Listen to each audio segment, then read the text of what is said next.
Hello everyone, and welcome into this Friday edition of the 5-Star News. We're going to start you off today with our morning announcements. So hey, Cole Denton, what's up Heritage? Hello Generals, welcome back to News You Can Trust. This is What's Up Heritage. Let's get to it. The Heritage Generals have won their 5th consecutive GHSA Regional Literacy Championship. Third place finishers are Andrew Song in International Exempt, Jesse Turner in Dramatic Interpretation, and in second place, the finishers are Taylor Quinn in Rhetorical Essay, Jacob Trotter, Nathan Minton, Liam Peterson, and Alex Frost in Chorus. The first place finishers, the state qualifiers, are Faith Horton and Jesse Turner in Duo Interpretation, Faith Horton in Humorous Interpretation, Stephen Scott in Domestic Exempt, Jack Walther in Personal Essay, Ellis Gentry in Boys Solo, Mallory Morris, Avery Frost, and Anna Rowan in Trio. Heritage High School is proud to announce our highest honors graduates from the class of 2021. These students have taken at least 6 honors, AP, or college level courses and have maintained at least a 90 average. Students with the highest honors will be seated first at the graduation and will wear a gold tassel. For more information, visit the school website. And now on to our weather forecast. Thursday should be a 15% chance of rain with a high of 75, a low of 53. Friday, 50% chance of rain with a high of 78, low of 60. Saturday, 90% chance of rain with a high of 68, low of 56. Sunday, 20% chance of rain with a high of 72, a low of 47. Monday, 10% chance of rain with a high of 78, a low of 51. Tuesday, 20% chance of rain with a high of 75, a low of 52. Wednesday, 20% chance of rain with a high of 68 and a low of 51. And now on to our next segment. Thanks Cole, nicely done. Now on to some news on this Friday. Earlier this week, our HHS administrators and guidance counselors came together and created the highest honors list for the general seniors at Heritage. The valedictorian and salutatorian were named as well. Did you make the list? All right, Generals, we recently released our highest honors graduates list along with our valedictorian and salutatorian. I want to congratulate valedictorian Robert Allen Lyle. Robert Allen, I've known him since elementary school, since he's in the same class as my oldest daughter, Emma. So I know he's been a great student since he was at Battlefield Elementary. Been working hard, and this has been his goal all the way through. To be the valedictorian, salutatorian, be highest honors, that means you've got to be smart, but then you also have to work hard. Yeah, yesterday the highest honors were released, and I got notified that I was the salutatorian for the class of 2021, which I didn't really expect, but I'm happy that my work throughout the last 4 years has paid off, and I'm just happy that I get to leave my mark in Heritage along with all the other people who are graduating with highest honors. I think that means you get a 90 or above with 6 rigorous classes. Yeah, I'm just grateful and honored for the opportunity. I know in the long run it doesn't really mean much, but right now I'm just going to enjoy it while it lasts. The highest honors graduates who took at least 6 honors or AP or college classes and also have maintained an A average throughout their whole time in high school. So I was one of the people that were fortunate enough to get highest honors, and I'm really excited about it. It means like all your hard work paid off throughout high school, and it's just like icing on top of the cake for graduation. I'm really excited for it and really happy and proud for everyone else that got highest honors as well. Those students will be seated first. They'll be the first to walk in at graduation. They'll have a gold tassel to designate who they are, and we'll recognize them at our commencement ceremony, graduation ceremony coming up on May 20th. So congratulations, highest honors graduates. Congratulations to everyone who made that long list. Keep up the good work. Speaking of seniors now, the first senior field trip took place on Wednesday at Hamilton Skate Place Rink. It was pretty fun watching Coach Terry roll around backwards while all of us fell down. For more on the story, here's Kate Canary, Lindsey Rogers, and Cannon Stafford. So Wednesday we had our first senior trip. It was a lot of fun. It was a great day. We went roller skating.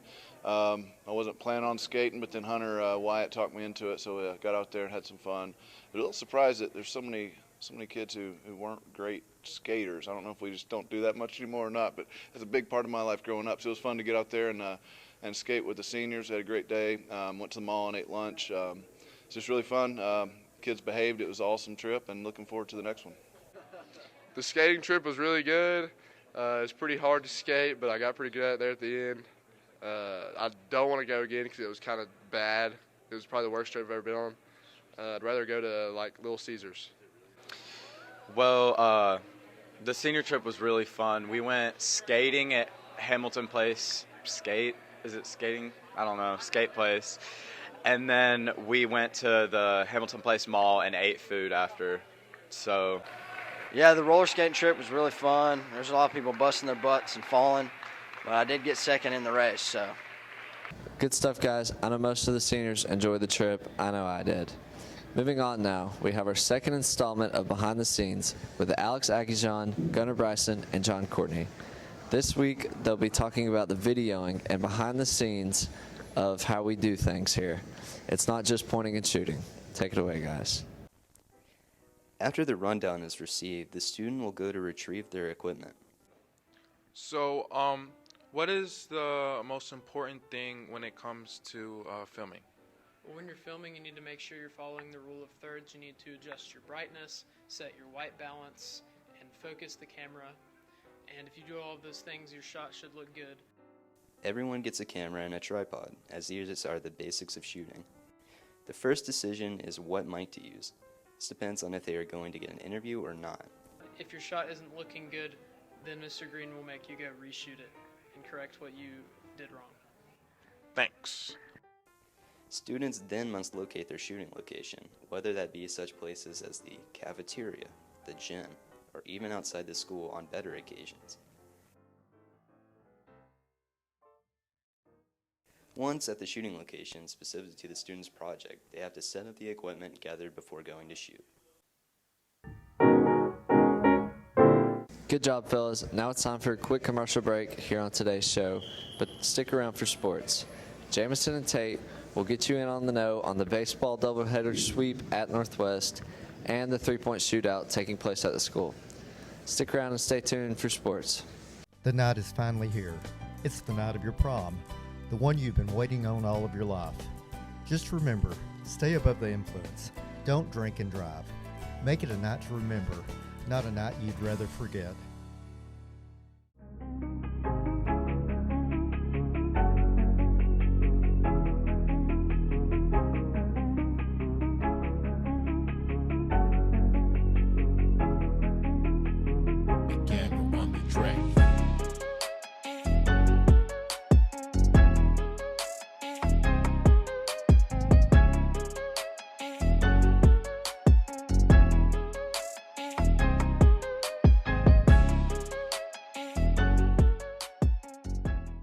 Welcome to Sports, everyone. I'm James Shook. He's Tate Thomas, and we're here to get it started off with sports. And this week, baseball is taking the center stage as they start a huge series at rival Northwest Whitfield. That's right, and those Bruins are tough, and they're not afraid to let you know about it. And they did just that. On Tuesday, they beat us 8-2. However, we have a doubleheader against them. And here's Kate Kadari with a recap. Yeah, to recap our doubleheader at Northwest, our region set up to play doubleheaders. So we go there, play 2 games there. We game 2. We start senior Kate Canari on the mound for us and pitches 4 strong innings for us. Does a great job of filling his position, kept their hitters off balance and kept them in check. And got a little rocky start there early in the game and ended up giving 3 runs up in the bottom of the first. But our guys kind of answered that in the top of the second by getting 4 runs. And once we took the lead, we never relinquished the lead in that game there.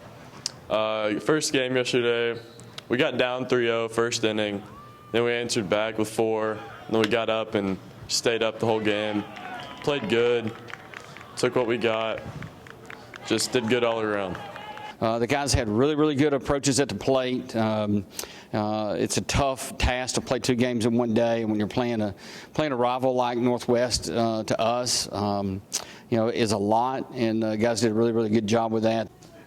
So game 3 against Northwest, must-win game. We all knew we needed to win and what we needed to do to win. Came out, held them to 1 in the first inning. We came back with 1, and then they just struggled to hit the ball, and we capitalized, scoring 15 on that game, had a bunch of good defensive plays, kept pitching really well, kept the errors to a minimal, and just kept tacking on runs. Ended up winning 15-2, got the run rule in the 5th inning. Started off really consistent, got the leadoff guy on, executed some bunts, get the guy over and get a guy in. So a lot of manufacturing of some runs there. And then, again, Landon Skeen was our starter on the mound. He pitched really well for us, and the guys just really supported him, both offensively and defensively. Turned some double plays in the game to kind of stall some things for them. And some guys really swung it well. I mean, the list, they covered the list this morning on the morning announcements, but it was a full page of guys that just had great days at the plate, from multiple doubles to triple. I think C.J. Robertson ended up with a triple in the game, but just it totaled 18 hits in the 3rd game, and with that many hits, the guys just kind of kept it on them. Landon did a good job of keeping them at bay, and like I said, a really good win for the guys. Doesn't just a win over Northwest just feel so grand, Tate? Sure does, Shook. And speaking of winning, our girls soccer team placed 2 more matches in the win column this week. One against Ringgold and another against Lafayette. Here's Cole Price and Liam Smart with the recaps. Yes, we had 2 soccer matches this week with the girls. Went to Ringgold on Monday. It was a fun game. We haven't played them in a couple years. They got a pretty good squad this year and a really good goalkeeper. We really dominated the match everywhere except the scoreboard. We had like over 30 shots. We only won 2-0 though. We just couldn't get the ball to go in the net. But it's still a fun game. It's just a good friendly over there at Ringgold, and it's good to play them again. I'm hoping to be able to do a rematch next year with Ringgold also. It was really fun to beat our rivals Ringgold, and it was just good to go out there and be able to play them for the first time in a few years, and it was good to get a win. And then Tuesday we went out to Lafayette. That was a fun game. It's kind of similar. We got a ton of shots and just had trouble finding the net, but got a couple goals. And then finally got 3 goals late. Ended up winning 5-0 there. Girls really passing them all well, playing together, really showing a lot of unity and trying to get some momentum going because we're getting ready to state here in a couple weeks. So a couple of good wins this week over a couple of close rivals.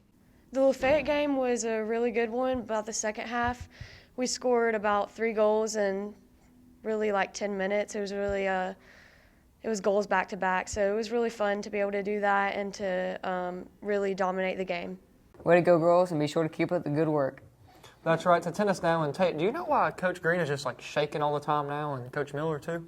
I do. It's time for the tennis region tournament. Oh, that's right. And us here at the 5-Star News are here to report on both boys and girls teams.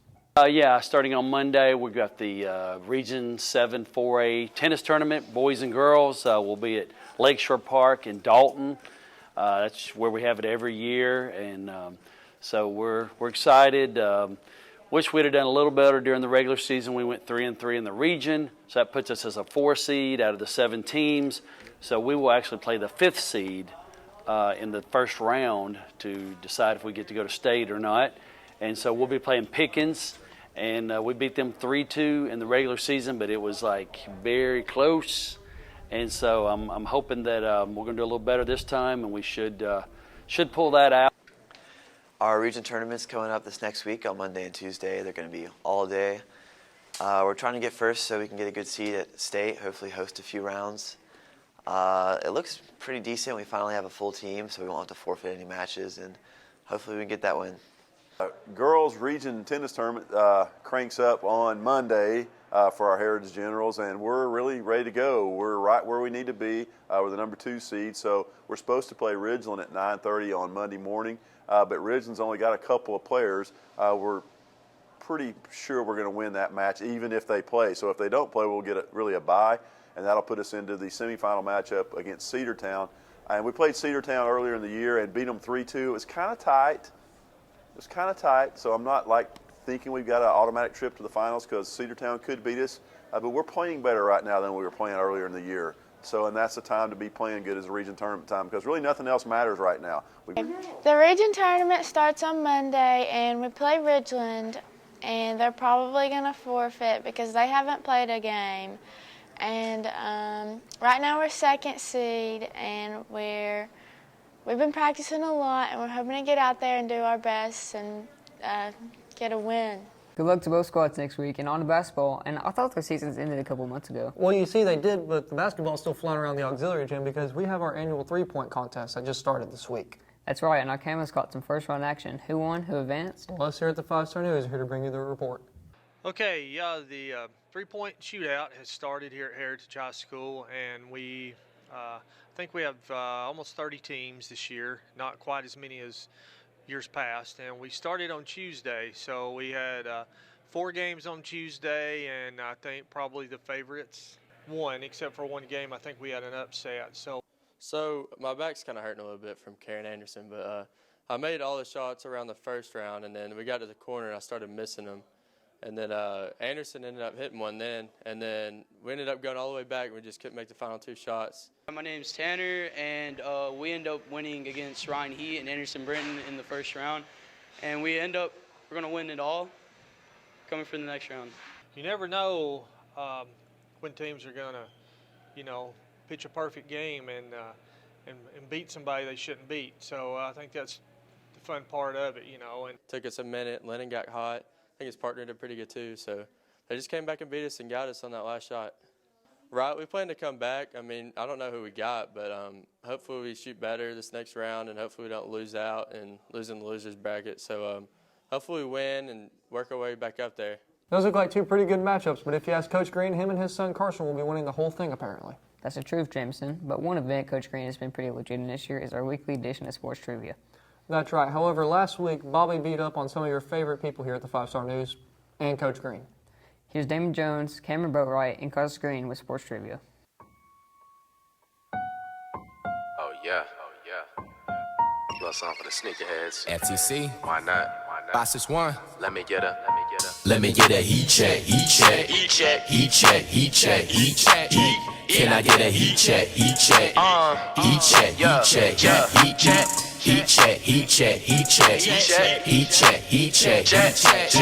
Let me get a about 250. Back right now with the defending champ of last week, Bobby. How do you feel to win last week? Well, I felt great. It was rough, but I did it. You confident this week to go back-to-back? That's going to be hard, but I'm going to try. All right. Here for the first question. What sport is best known as the king of sports? Is it A, baseball, B, football, C, soccer, or D, basketball? The king of sports? Yes. I'm going to say baseball. The king of sports. Well, baseball, I don't think is. Let's just go. I mean, since I don't like soccer, I'm just going to go soccer. That's got to be it. All right. We're back here with, you already know, for the audience home, you already know. 250, a.k.a. Will. Are you confident this week? Yes, sir, I am. Especially for the weekend coming up. All right, go ahead. What sport is best known as the king of sports? A, baseball, B, football, C, soccer, or D, basketball? C. All right, for the second question. What team won the lowest scoring game in Super Bowl history? A, Dolphins, B, Patriots, C, Cowboys, or D, Steelers? I'd say... Wait, you want a hint? Yeah, give me a hint. I'll give you a hint. You get one hint because I gave him one hint earlier. Okay. This game was recent. I'm going to say the Cowboys. Oh, I believe it was the Patriots. They had a low-scoring game with somebody just a couple of years ago. It was terrible. It was awful.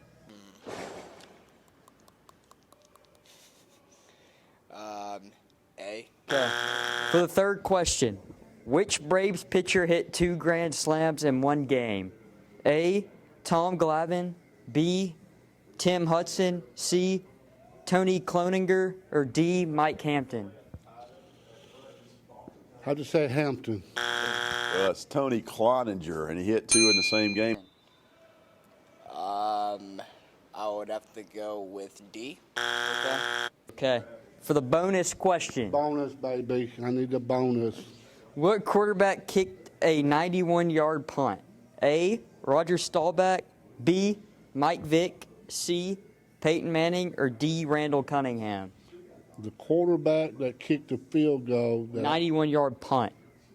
the 91-yard punt that I remember was Roger Staubach. Believe it or not, for all you old guys out there that played Tecmo Bowl, you're not going to believe this, but I believe it was Randall Cunningham, QB Eagles. B. All right, thank you, man. Thank you. All right, how does it feel to be a 4-time champion on this show? Well, I kind of slipped a little bit last week and let Bobby get one on me, and he's bragged about it all week, man. Every time I see him, he's been just gloating all over the place. So it's really good to just make it a clean sweep on all 4 questions this week. They were kind of tough questions, so I guessed at a couple of them. But yeah, I didn't have much going on this week, so I had time to really concentrate and kind of hone in on the questions. And, I won again, so I'm sure I'll be back next week to just keep it going. Yeah, it's always nice to take down a veteran like Bobby Hunt. Thanks for Sports U2, and now back to the news. We have one more segment today, and it's one of my favorites. Hilltop and Stove Daddy with the Jokesters. Take it away, you two.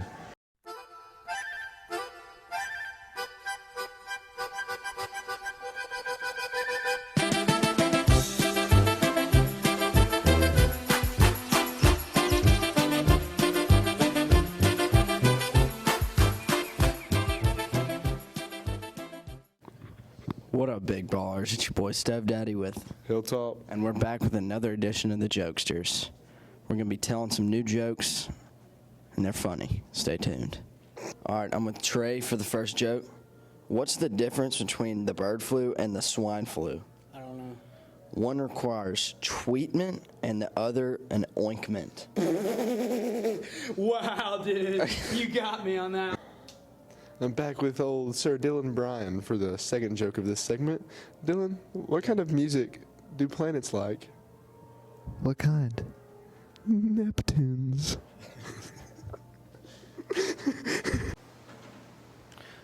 All right, I'm with Jameson for the third joke. Why did the Scarecrow win an award?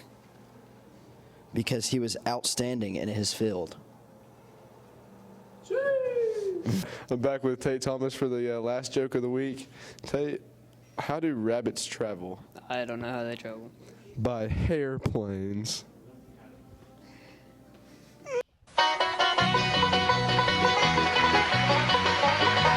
That'll do it for this edition of the 5-Star News. Kayla Cumby will be back on Wednesday with a brand new report. But until then, stay classy, Heritage.